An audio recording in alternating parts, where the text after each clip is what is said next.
And turn this to a day rain. All right, ladies and gentlemen, we will call this meeting to order. It is approximately 25 after 1 on Tuesday, May the 5th. Due to technical difficulties, we're running a little behind schedule, but we are back on track. I would like to acknowledge that we are on Treaty 1 territory and the traditional homeland of the Métis people.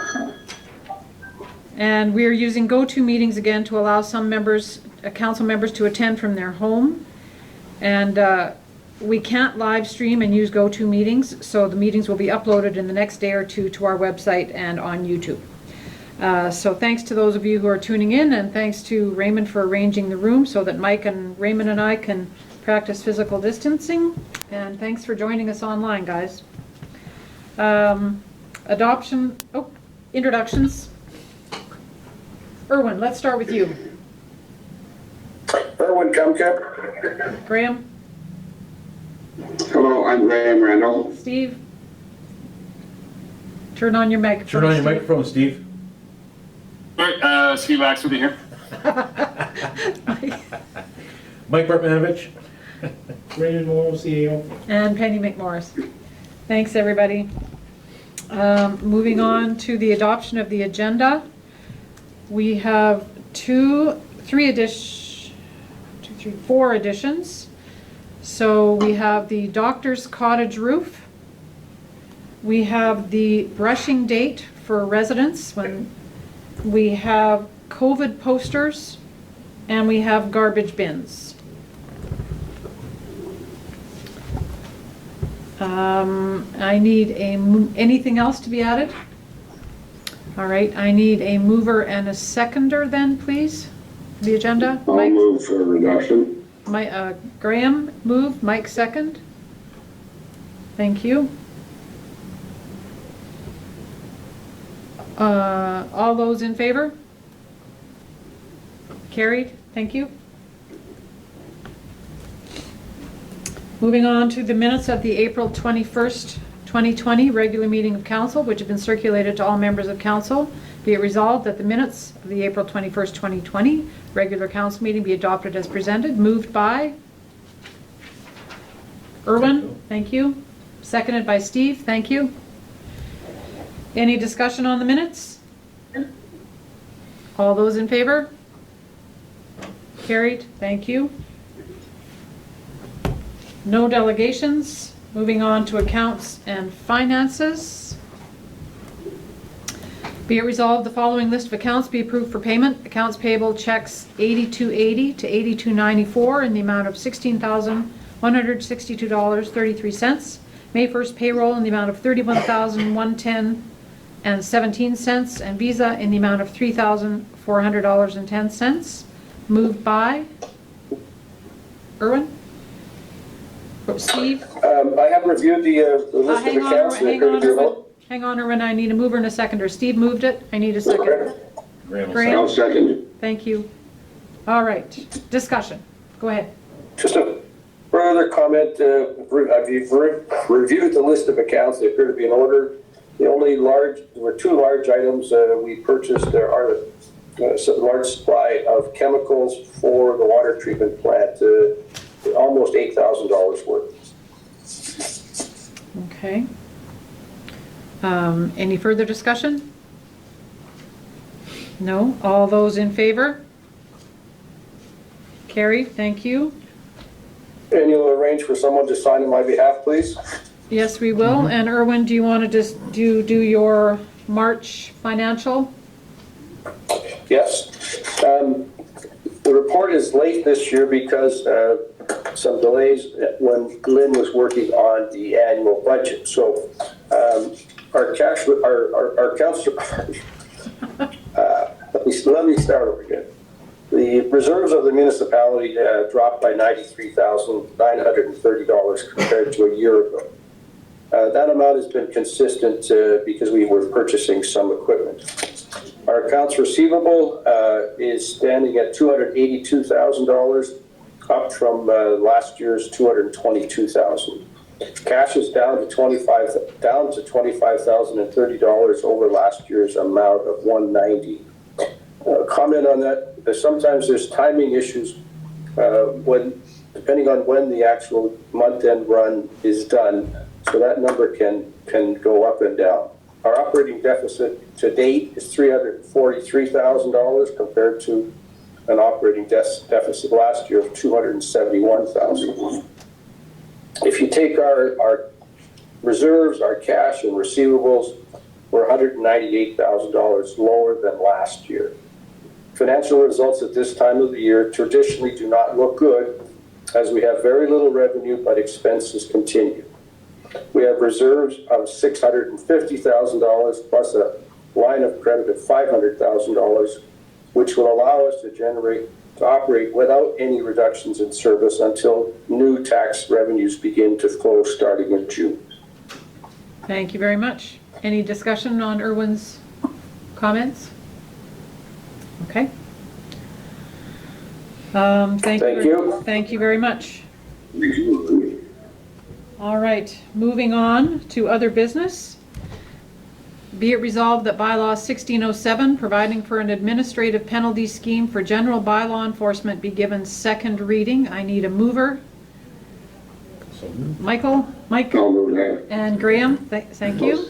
I'll second it. Yeah. Raymond, if you could give us a brief overview of bylaw 1607 and why we're doing this again, please.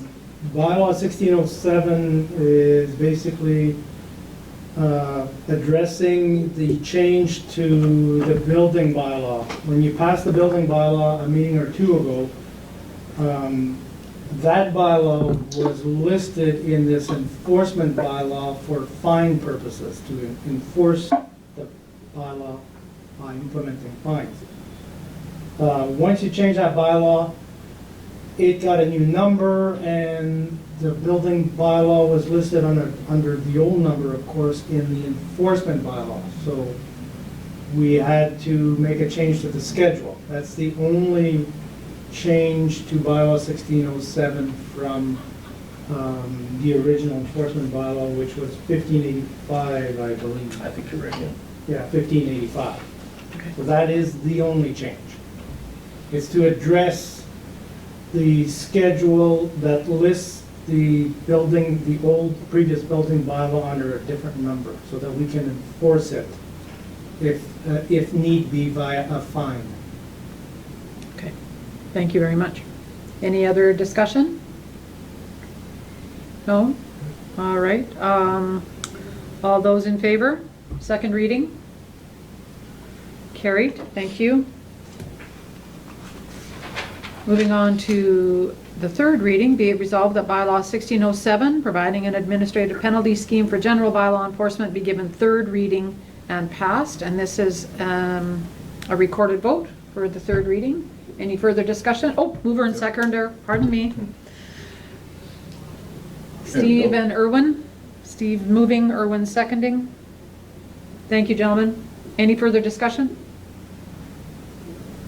All right. We don't need another explanation. No. All those in favor? Everyone votes in favor. Thank you very much. Carried. It's anonymous. All right, moving on to the water treatment plant. Generator purchase, be it resolved, the arm of Victoria Beach Council accept the quote from Wajax dated April 21st, 2020 for the provision of a 350 kilowatt diesel generator and automatic transfer switch for the Victoria Beach water treatment plant. Total cost of said purchase $99,460 excluding applicable taxes. I need a mover. Mike, thank you, and a seconder. Irwin, thank you. And discussion. I think it's really exciting that this purchase is going to go ahead. It will the one big step to provide for continuous operation of the plant. It's very important. And it's fortuitous that I think Raymond sourced us out a tremendous price for the MTU generator. And equally important is the fact that it's being sold by Wajax, who has a local presence. Then if there's any problems or issues that we have with the generator, we have local service and support, as opposed to having to wait for someone to parachute in from out of town. All right, any further discussion? I was only going to mention that just to remind residents that the reason why we're doing this is so that way we won't have any backwash in the system. So that way the pressure in the water treatment plant is kept up because if the water comes back, then we automatically have to have a boiled water advisory. So this should maybe not put a permanent end to it, but it'll substantially reduce the amount of boiled water advisories that we have. I think what should be added too is this generator is not like going to be delivered tomorrow. There's a 10-week wait period from the time of order. So we were hoping to have it installed before the start of the water system. That's not going to happen, obviously. It probably won't happen now till maybe the fall. I don't know that they can probably do some of the work, but they won't be able to do it all while the water plant's up and running. And so, two ideas with this generator. One is that we will always have water. Hopefully, we'll always have water available, even though the hydro might go out, because the diesel generator will automatically kick in. It's designed to power the plant so that it continues to produce water. It will also prevent the distribution lines from going below the 20 psi, which automatically health issues, precautionary boil water because of the low pressure in the distribution line. So it'll do a couple of different things. It's also a valuable asset in case you have a long-term storm in winter and there's no power, because you do need to keep the plant building heated. Yeah. So then it would also kick in and provide a source of power for the hydroelectric, for the heaters. Yeah. Okay. So we got. Well, and then as far as timing, the fact that the lead time on a piece of machinery like this means that it's going to be a little while longer before it's up and running, but I feel that's definitely time well spent to make the extra effort to find the best possible price for our taxpayers. I think we should add that we got 3 quotes. One was a federal procurement price, which I can't divulge because we had to sign a non-disclosure agreement. It was the highest of the 3 in terms of the cost. They were all for the same size generator, 350 kilowatt with an automatic transfer switch. The lowest one was Wajax, and the one that was in between at 121,000 was Air Unlimited. Sounds like we got pretty good bang for the buck. Yep. Good shopping. Good shopping. Thank you very much. All right, any further discussion on this resolution? Thank you, Raymond and Stantec, for all your efforts, and you'll be dealing with Stantec going forward as well, right? Yeah, and I guess So I should commission add that Stantec reviewed the pricing and the tenders, the bids, so the quotes. So it's not, we had the engineering firm involved in helping us with the decision, to make the right decision. So it was an informed decision. Yes. Oh, yeah, Yeah. yeah. Okay. All right, any further discussion? Going once? All right, all those in favor? Carried. Thank you very much. Send out that PO. So glad to have that looked after. Moving on to the Albert Beach Dike Road improvement. Be it resolved. Okay, we have tenders to open for this, correct? Yeah, and I sent the tenders to council because the tenders were closed, so that you could, the bid forms, so you could review them. You've got them electronically in your emails. Yeah. Because it's hard to review something without actually being able to look at it individually. So gentlemen, do you all have it available, or have you had a chance to review them all? Okay. Yeah. All right.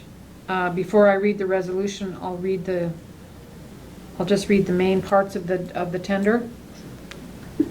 The first one is from Chabot Enterprises. And this is the first time I've looked at them, so bear with me.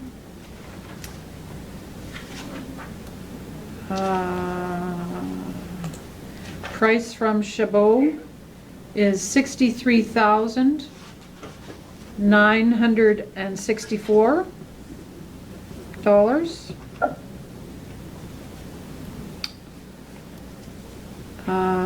Moving on to the next one. Hang on here. That would be helpful, thank you. Thank you.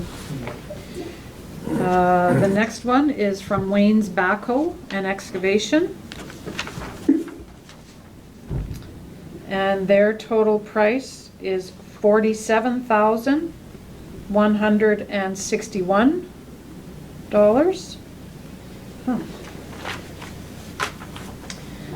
The next one is from Safe Haven Builders.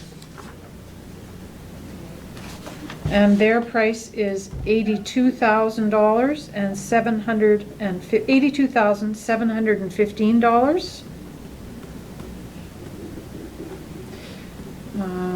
And the last one is from Freestyle Landscaping. Right, there's only 4? Yeah. And Freestyle Landscaping comes in at $61,598. $61,598. Okay, That's quite a swing. that is quite a swing. You sure can. Can I venture to say that the choice is obvious? Well, we don't always go with the low bid, but it's interesting to me that we've gone from 82,700 to 47,161. Those are that's the spread. I think it should be mentioned, this was all done by Stantec, the design work, including the bid form and the bid specs were all through Stantec, and they're consulting with them. Well, these are all firms that we know the names of. We know these folks have been in the business for a long time, and I doubt that the cost disparity is due to a misunderstanding of what the specifications are. Well, they all got the same specs. They all got the same specs, so. The Wayne's Backhoe's his bid, which I looked at, it appears to be in order. I don't think there's any fine print or qualifications in his that would diminish the quality of the work. Mm-hmm. Again, for just clarity for the benefit of our listeners, this project will not raise the municipal road that's located on the west edge of Albert Beach, but it will improve the safety of the ditches, because right now they are quite steep.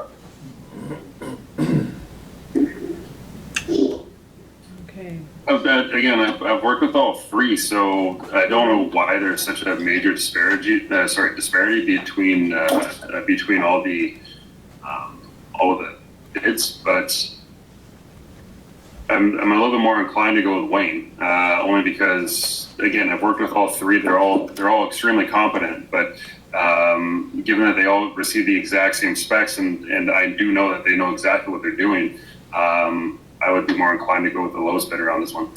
Yeah, and Wayne's shop is within 300 yards of the job. Mm-hmm. Yeah, that helps. Mobilization may have something to do with Yeah, that could be. the price differential, so. Okay, I'm prepared to award Wayne's Backhoe. Erwin, do you have a comment? I was just looking at our financial plan, and the pricing comes in quite favorable compared to what was planned.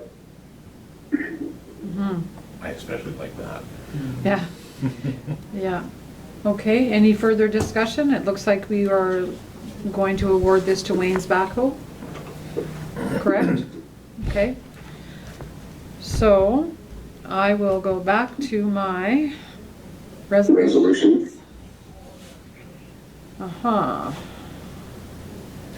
Be it resolved.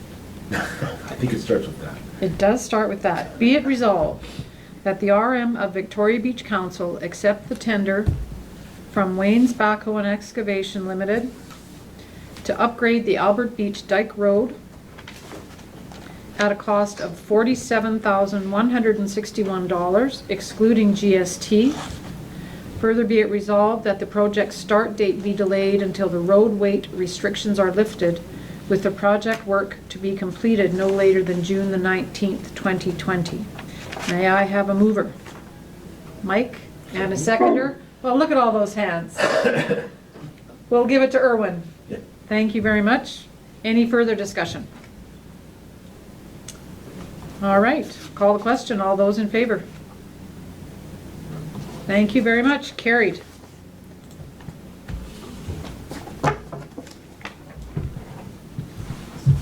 Thank you. Well, that was good. Nice to get two big items off the table, or started, I should say. Not off the table, but on the go. On the go. It's not supposed to look like we're having fun spending all this money. All right, next up. Be it resolved that the arm of Victoria Beach Council accept the quote from Pratt's, job reference number 9469, for the provision of refrigeration equipment at the Victoria Beach store. Total cost of said equipment is $13,087, excluding taxes. Graham, would you like to move this one? Yes, I'd be happy to move this.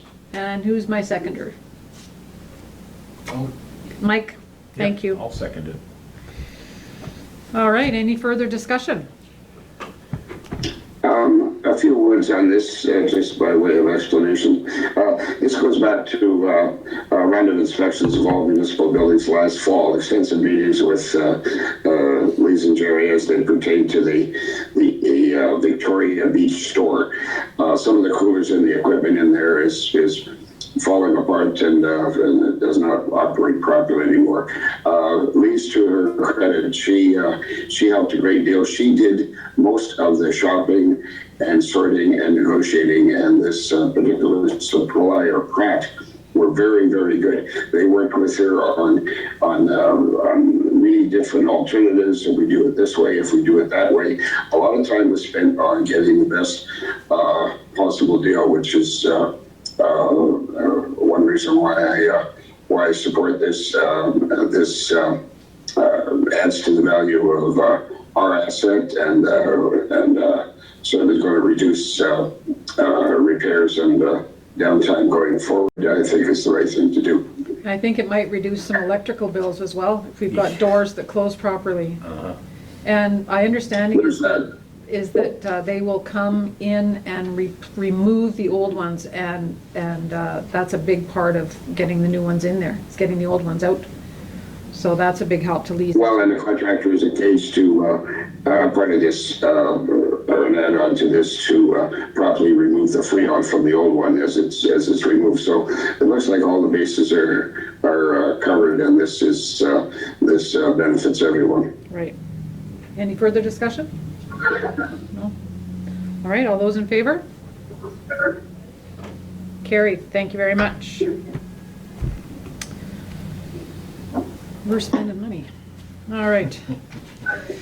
Up next, be it resolved that the RM of Victoria Beach Council accept the quote from Deck Dynasty to complete various repairs to the golf course clubhouse building at a total cost of $9,891, including taxes. Mover? Graham, seconder? I'd like to move this, yeah. Seconder? Steve, thank you.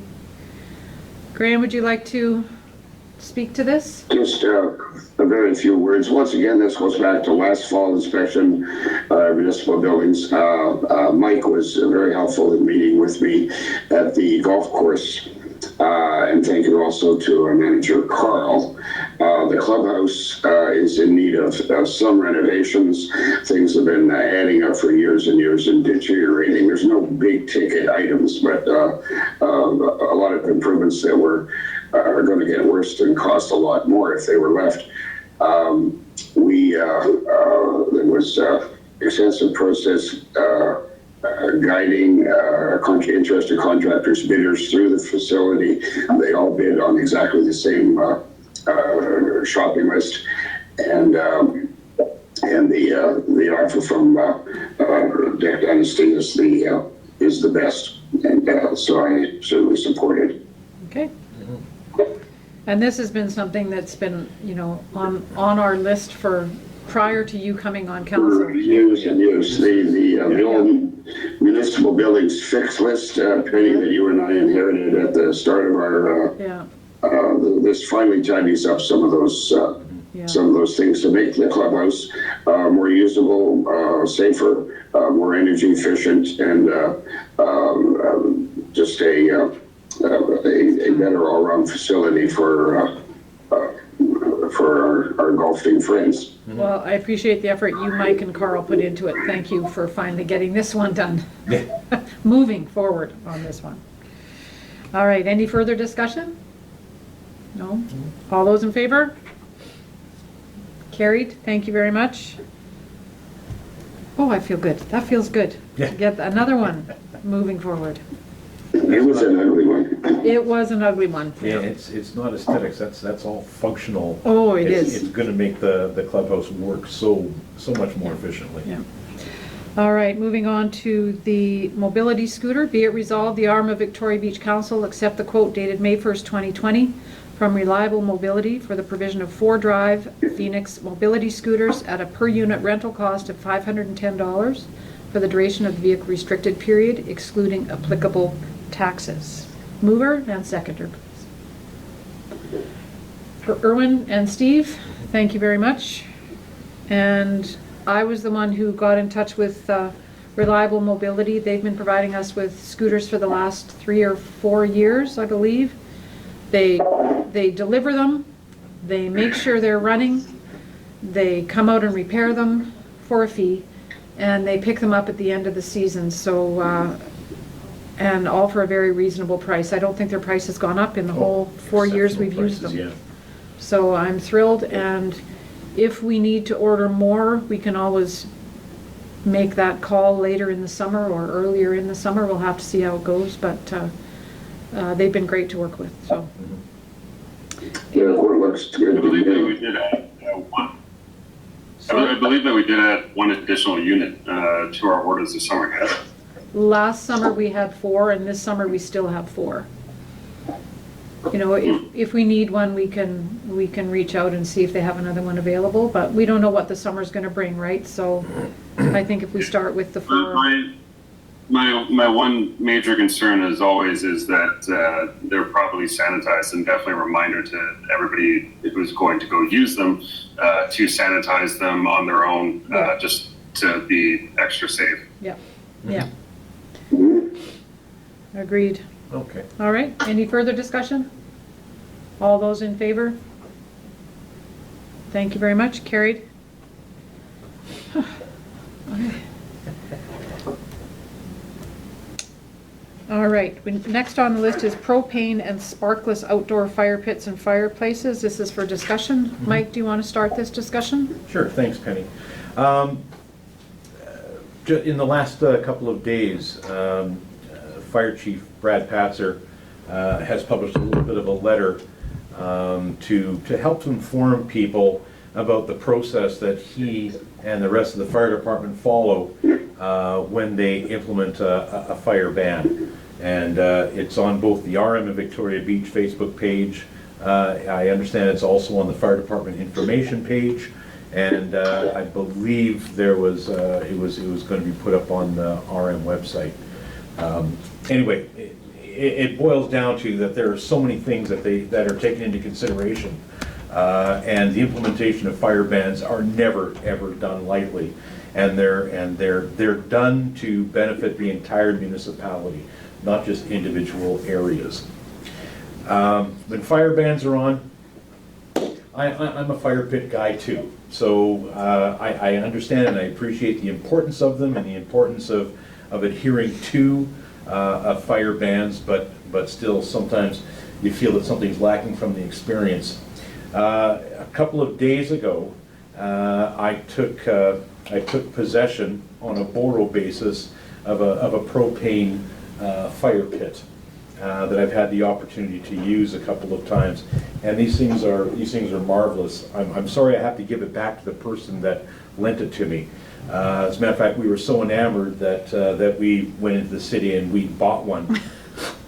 it's on back order right now, but it's going to be coming back, and I think we'll be just fine throughout the fire ban. The nice thing about the propane pits is that they are sparkless. There are no embers, and I see no reason why they could not be a viable substitute for a wood pit, open pit fire until the fire ban is taken off. They're extremely easy to operate, and they can be safely operated if you follow the manufacturer's operation instructions. So, as far as I'm concerned, as long as people follow the manufacturer's instructions, there's no reason why a propane fire pit can't be a viable alternative to a wood fire, not only during the fire ban, but 4 seasons of the year, because you can use these propane pits quite easily in the dead of winter as well. And they're outdoor though, they're not These in. are for outdoor use only. But there are a lot of different options out there. You can get maybe not tabletop, but they look like a tabletop, and they have propane flames, if you will. Yeah. So does this include that? I mean, there's no way, I don't think there's any way we can specify which one. No, Because no, there's no. so many different models, but. No, but what we have to do is we have to ensure that people are still using them safely. Some pits are just on legs, okay? And right in the manufacturer's instructions it says, don't put this on wood. It has to have some kind of fire-proof foundation for it. Others that are a pedestal with a tabletop where the tank is stored underneath, they're like a barbecue. They won't require a fire-resistant material to sit on. So, and that's why I said that the caveat has to be that people who decide to use them have to follow manufacturers' guidelines and recommendations. So for does this proper and mean- safe operation. Go ahead, Graham. Where do we go from here, Mike? Insert some words or exchange a couple of words in the fire pit application form? Steve? So I was able to speak to Brad about this, and the way that he feels is that for this year would basically be just a blanket sweep of you can purchase them and use them. The biggest thing is that because it's relatively new for us anyway, and for actually looking at it, that next year we should really have something in writing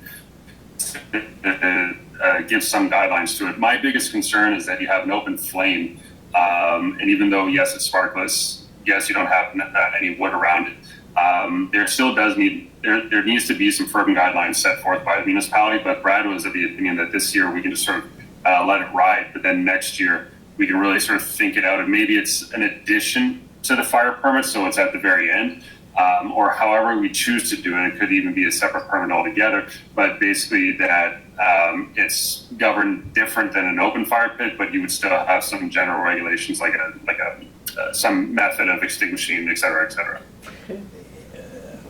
Yeah, well, this is probably not the time to get into a deep discussion, but these pits are like barbecues, and before you say barbecues have covers, a barbecue cover will not put out the flame on a barbecue. These portable pits are made with fairly wide and stable bases. Now, you're not going to stop every eventuality, but as I said, they're a very safe alternative. And I think, as I said before, as long as people are using them in accordance with manufacturers' guidelines and recommendations, unless we're going to contemplate permits for barbecues, I couldn't be on board with that. Yeah. Okay. Mike, this has a CSA or UL label on it or something or other? Absolutely. So if we were to use, in any wording changes, if we were to use the word approved, sparkless, et cetera, it would be relevant. It would Assuming there are some non-approved ones. Well, Again, gas fitters out there could be making their own. Okay. Keep it simple. keep it simple. But notwithstanding all of that, and good work on this, Mike, very ambitious, industrious. Notwithstanding all that, you still can't use them when there's a fire ban, period. No, that's not correct. They are a viable. You can use them during a fire ban, so their use would be, as far as we're concerned, exactly the same as a barbecue. Right. Yeah, but insofar as if people like to sit around a barbecue, that's great, but these pits could still be used to sit around while still safely social distancing, more as an entertainment than a food preparer. But that's a good question. Should we be allowing them any kind of open fire during a fire ban? Again, I would argue no, and to have some different regulations in it once we have a chance to take a look at it. Brad was of the opinion that right now it'd basically be fine with him. But I mean, just given Graham's questions, Penny's questions, my questions, and large hesitation during the fire ban, I think that next year we do need to sit down and really contemplate any type of regulations that we want to put around there, such as not allowing it during the fire ban, or if we do, what do people have to do? Because it still is an open fire, and I understand, but there is always an inherent risk in what are they and how can we minimize it. But for now, So to be clear, Fire Chief Brad is saying that he is comfortable with allowing people to use these units even during a fire ban. Is that correct? That's correct. It's a viable alternative. Yeah, again, provided that in the future we take a look. okay. Yeah, in the future we'll take a Yeah, look. and then take a proper look at next year what we're comfortable with, what we're not, and take a look at some regulation then. But for now, he's comfortable with it. That's correct. Okay. Okay. I can live with that. Okay. So Okay. In future, I'd be concerned with Mike's comment because, a pipe fitter could jerry rig one of these items up with a propane tank and some hose, and it certainly may or may not be safe. So we need to have some form of regulation. Well, that's why I suggest wording in there someplace that suggests approval. CSA approval. Yeah. And any half decent one that you buy, Mike, including the one that you're experimenting with, is going to meet that criteria, and that's all we need to say. yeah. Well, it has, I think, to be sold commercially in Canada, it has to have. You could bring it up from the States too, though, right? well, You yeah, could order yeah. it on Amazon or whatever, Or so as on long as it's Amazon, yeah. approved. Yeah. Okay. Yeah. All right. Any other questions on this topic? Okay, thanks very much, Mike. Let's move on then to the next resolution, which is the doctor's roof, I believe. I gotta get back to my resolutions. Shoot, now they're gone. Ah, I was looking I'm at. too far away for tech support. It's not tech support I need, really, it's just me. Just hand it over to Raymond. He hasn't done much today. Oh, he's been kind of busy. All right. I found it, thank you. Be it resolved, the RM of Victoria Beach Council accept the quote from Beaches Roofing to replace the shingles on the Doctor's Cottage roof at a total cost of $3,474.18. Graham, would you like to move this one? Yeah, I'd be happy to move this And one. seconder, Irwin, thank you. Discussion, Graham? Like to start it off? Very briefly, the quotes were submitted to all councilors. We had 5 bids, all good quality bids. This is the low bid, but it's from a firm who has worked with us before, and in fact did a very nice job on the Moonlight Inn in 2018. So I think they're the right choice, and I've checked with each of them.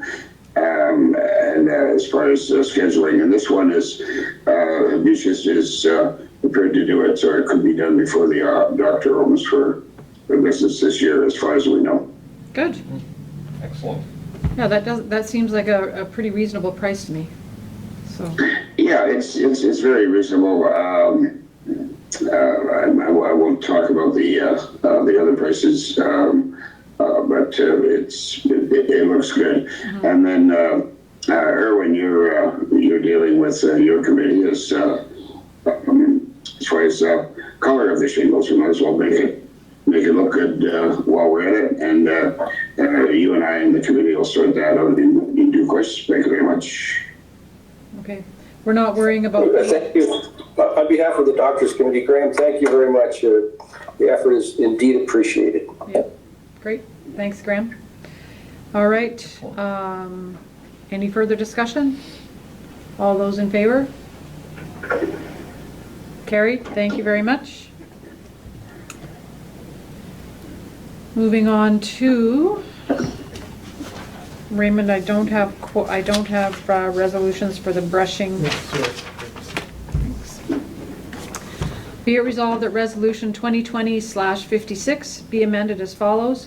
Brush from deadfall can be put out on the road allowance in front of an individual's own property in the spring from May 1st to June 7th, 2020, and in the fall from September 14th to October 15th, 2020.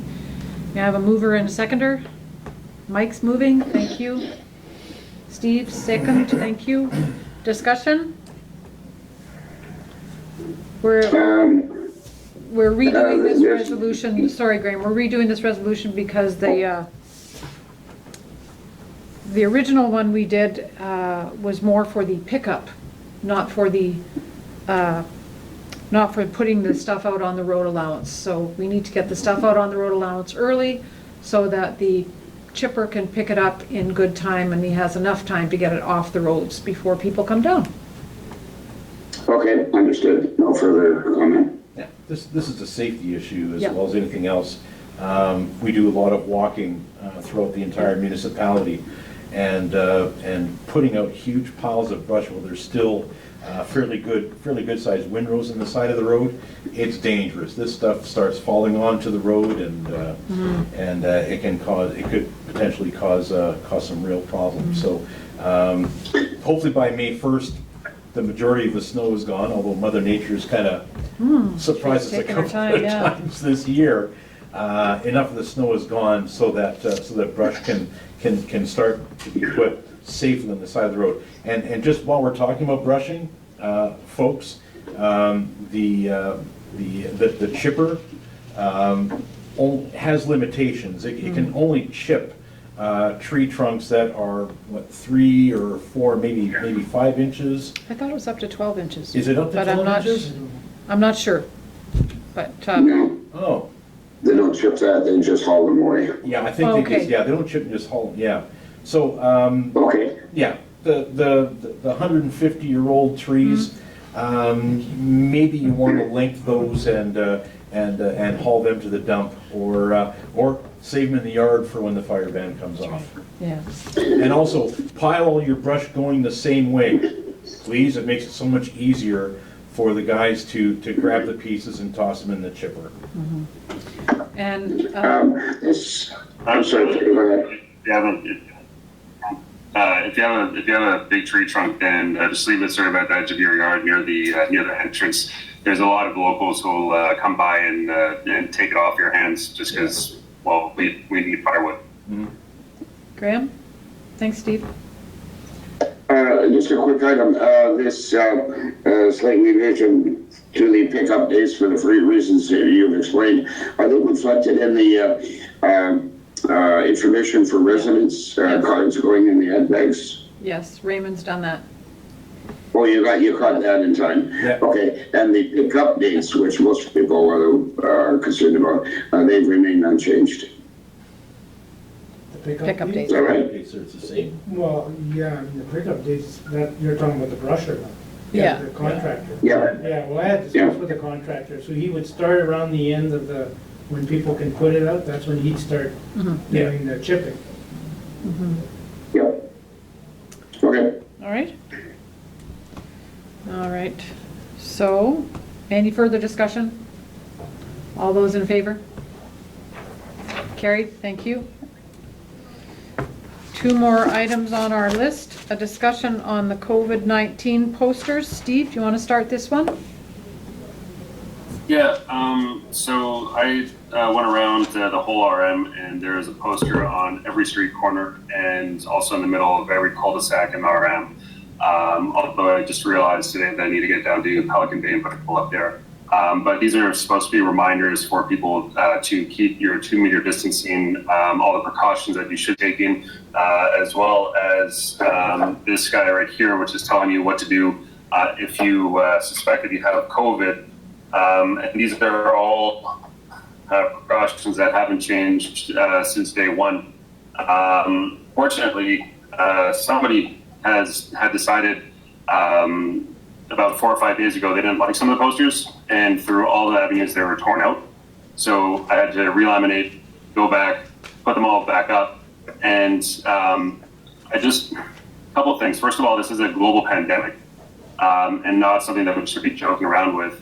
Second thing is that the province has issued a fine for people who are sort of flaunting COVID rules. And one thing I would like to see from council is is us following suit and enacting our own fines, coupled with the provincial fines, to essentially be that just show that we're going to be strict on this, and that to rip out signs that are trying to prevent the spread of COVID, or not following through with social distancing, et cetera, et cetera, et cetera, that we are taking this threat quite seriously. Don't forget, Steve, our police do have authority to deal with those COVID-19 health fines. Mm-hmm. I think, adding removal of signage is going a little over the top. We knew that this might happen. We hoped it wouldn't, but we thought that it might. I think we just need to roll with it and carry on and leave the police to enforce the rules that they can enforce. It's my thought. I look forward to handing out the first ticket. That'll send a stronger message than all the posters we can put up. What are the current regulations with respect to the provinces enacted? Steve, do you know what the regs are? There's quite a few of them. I can send it to you. I sent Raymond the link to it, but I can send it to you after the meeting. Well, I had heard that. Thank you. I had heard in some instances, a person could actually be looking at jail time for preventing the following of COVID-19 protocols, like up to 6 months in jail or fines in the thousands of dollars. Mm-hmm. And something like removing these posters. And these posters are here to remind people that, yes, you are at the lake, however, mm-hmm. there are still protocols in place to prevent the spread of COVID-19. And just because you're here, don't forget to follow those protocols. Mm-hmm. and to have those visual reminders removed by party or parties, I think constitutes a violation of those protocols. And I mean, we can't be vigilant 24/7, unfortunately. But I'm hoping that people will get the message that these signs aren't here to annoy you. These signs are here to remind you that even though we are out in God's country, we are still under the COVID-19 protocols, and we would expect everybody to follow those protocols. Yeah. And tampering with those signs constitutes vandalism.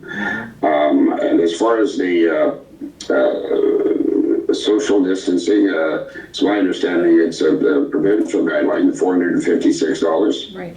I don't think that's city of Winnipeg. I believe that's province. Yeah. And our police are empowered to hand out those tickets. They are. The province and the police are able to hand those fines out. I do know that Winnipeg, I'm not sure if they've actually been able to go through and double down on them yet. But I do know that at the very least they are looking into enacting their own municipal bylaws to again double down on the provincial fines. Well, let's see how much mileage we get out of the 456 before we double it. I think one what- step at a time. I think what the police are really focusing on more is education. Mhm. And if they get attitude or, they make the decision, then people can be fined. But I They think have the authority. they yeah. have the Yeah. authority. Yeah. So I think we'll leave it in their hands.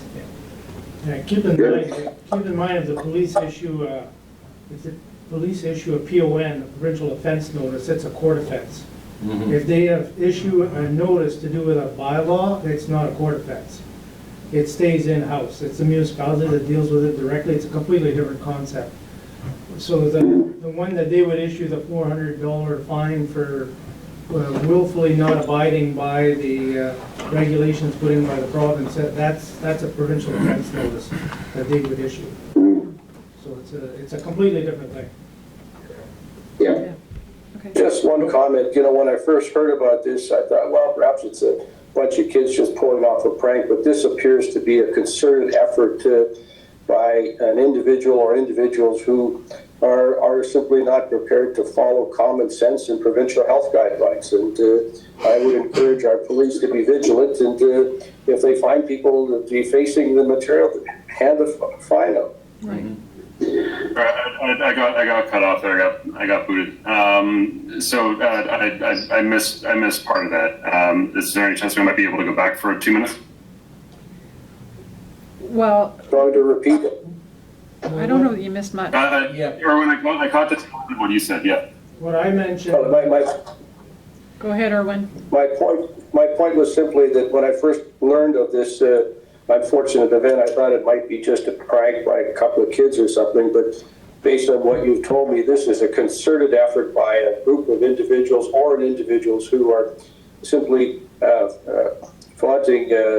showing total disregard for what the province and the municipality are trying to do. And I would encourage our police department to be vigilant. And if they do catch someone defacing the sign, tell them to hand out the highest fine possible. This is just absolutely disgusting on the part of some individuals. Agreed, and I hope that all councillors would condemn this type of vandalism. When Steve was disconnected, Raymond was talking about the PON. Yeah, there's a couple of points I'd make. I didn't make the initial point I made was it's a provincial offense notice when the municipal police are also provincial police officers. And when they issue a PON, a provincial offense notice, which would be the COVID one, to do with not social distancing and whatever other infraction that might occur, that is a court offense notice. In other words, you would have to go to court to challenge it. When you speak about this poster business, the most likely approach the police would use would be another provincial or federal law to charge somebody with, such as vandalism, whatever they could use that's at their hands that is either provincial or federal law. Because in that case, it's a provincial offense notice, it goes to court. If it's a municipal bylaw, it does not go to court. The province has done away with, that's why we do this enforcement bylaw. It's all done through the municipality, through a screening officer, which is the CAO, if somebody wants to appeal the ticket. So it's not the same enforcement process, nor is it as easy to collect a fine. It's a completely different process than if it's a provincial offense notice. So I think the police generally, no matter what the infraction is, off-road vehicles, all those kinds of infractions, they're going to use the provincial statutes that they have at their disposal to enforce a charge, because that's a court offense notice. It's now called a provincial offense notice. So you're in more of a, it's a much, it's easier to prosecute, much easier. So that would be the approach the police would use. So I don't know that a bylaw to get people to, in terms of vandalizing property, if police catch you, they'd use a provincial offense notice. So, Which is far more effective. That's right. Than a yeah. bylaw. And whether it's provincial or municipal, and you've explained that very well, Raymond. The point is that endangering public health, I would like to think you will be apprehended and you will be punished, period. Well, Don't think you can get away with this scot-free. Yeah, right. okay. Okay, good discussion, thank you. Anything else on this topic? Mike, moving on, garbage bin update. I have in my possession 100 new bear-resistant curbside garbage bins that I am going to be starting to assemble and make available to all residents of Victoria Beach, whether you use curbside service or not. If you have the need for something that's going to keep Yogi out of your garbage, these bins are the ticket. I'm going to be contacting those who initially indicated interest last year. I had momentarily misplaced the list of people. I apologize, but I have since found it and I'm putting the list together. Then the balance of the bins will go for general availability, and we'll also start putting together a waiting list, and they can be ordered. I prefer to order them in larger numbers because they keep the costs down. Yep. Raymond and I have also been talking back and forth about payment methods and that, and we'll have that. And cost, totally. I think we've pretty much got the cost nailed down. Yeah. Yeah. And I'll talk about that in just a second. But we'll have the actual chargeback mechanism in place very shortly. And I want to stress that this is a break-even proposition. Basically, the RM has gone out and purchased these first 100 bins, and the charge will reflect only a cost recovery. The cost of the bins, tax, and shipping of the bins from BC, where they came from. So these bins are going to be, the bins themselves came in at $175 a bin, which is a little bit lower than the style of bin that I was demonstrating last year. With tax, they come to about $196. Taking the total cost of the bins over 100 units, that means about $19 for shipping per bin, for a total of $215. Okay, so the bins are $215. They will be assembled. They'll be delivered to your lake property. And hopefully you will, folks who get them will start using them as soon as possible to help us to teach the bears that we are not a source of food for them. And that's going to go a long way in preventing the human-bear encounters, especially the one that ended so tragically last summer, that I don't ever want to see happen again. Just on the bins again for a second, it's not on the curbside bins, but folks in the area of King Edward East, you'll notice that your bin has been gone for the last week or so, and Conservation had put up a bear trap. Unfortunately, the trigger mechanism wasn't sensitive enough, and so raccoons have been getting in, and they've been running roughshod with the bait. So I was speaking with Conservation yesterday. They've since removed the original trap, and they're bringing back a trap with a little bit of a more sensitive trigger. They still may not get the bear the first time, but if they catch a raccoon, raccoons are smart. If you catch them once, they're not going to go back to that trap. So hopefully they'll leave the bait behind, and we will get the bear that has been in the area. I do know folks that have had bear encounters since the one that I had a couple of weeks ago. And I would just love to see Yogi trapped out and taken somewhere safe, rather than something else have to happen. So a new trap will be in place very shortly. Once hopefully the bear is trapped out, the bin will go back to that area. Okay, great, thank you. Steve? So I just had to excuse myself because my internet has just arrived. So I have to go down so that next time I'm not in my car for the next meeting, if that's okay with everyone.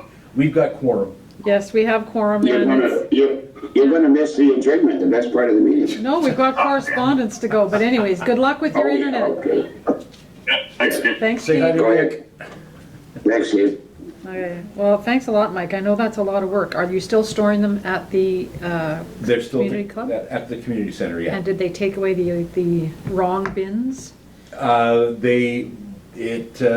are the bins that we're gonna stick with because it's months to get the other bins.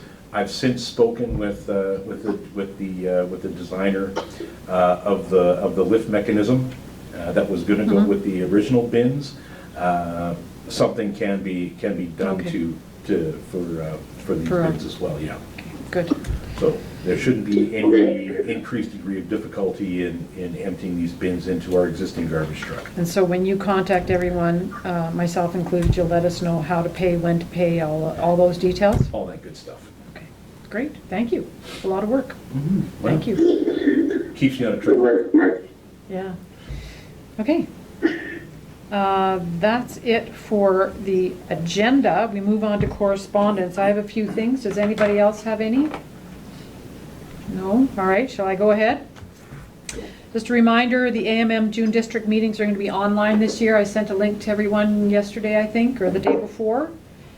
Ours is going to be held on June the 11th, so you can attend electronically if you choose. A reminder that the 2020 financial plan hearing information went out to residents. And you have to contact the RM office for details to join us via one of these go-to meetings to present. And that will be at our next council meeting on May the 19th at 1 p.m.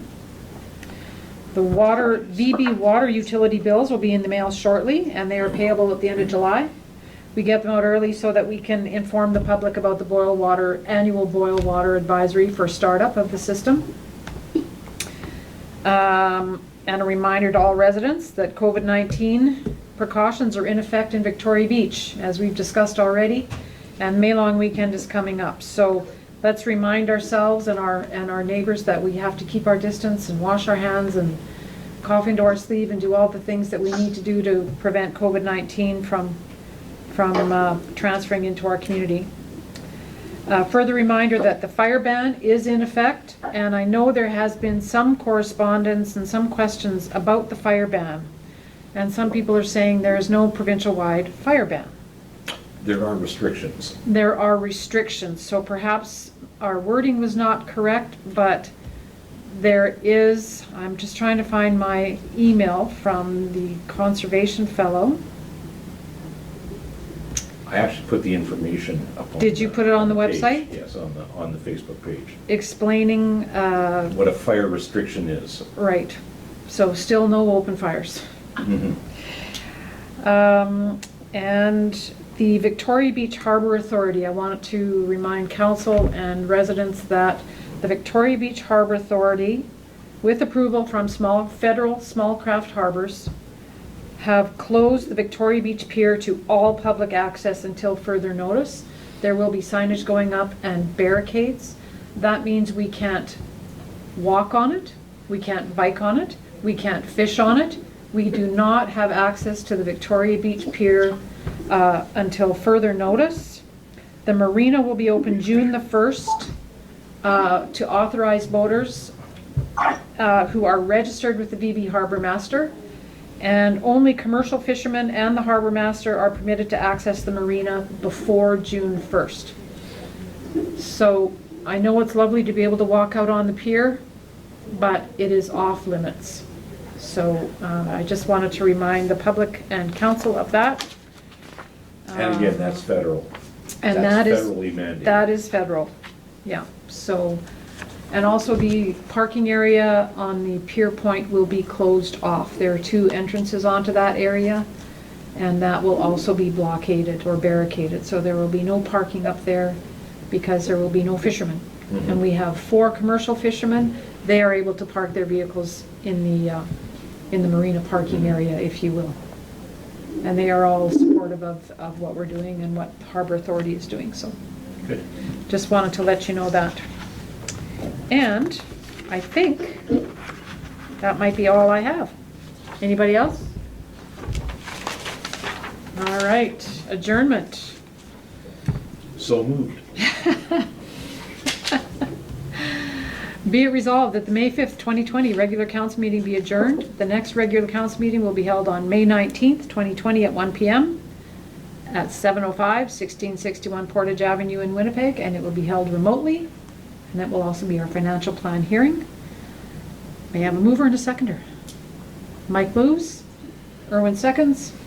Any further discussion? All those in favor? Carried. Thank you very much, gentlemen. Meeting Thanks, is boys. adjourned. Ladies, thanks everyone.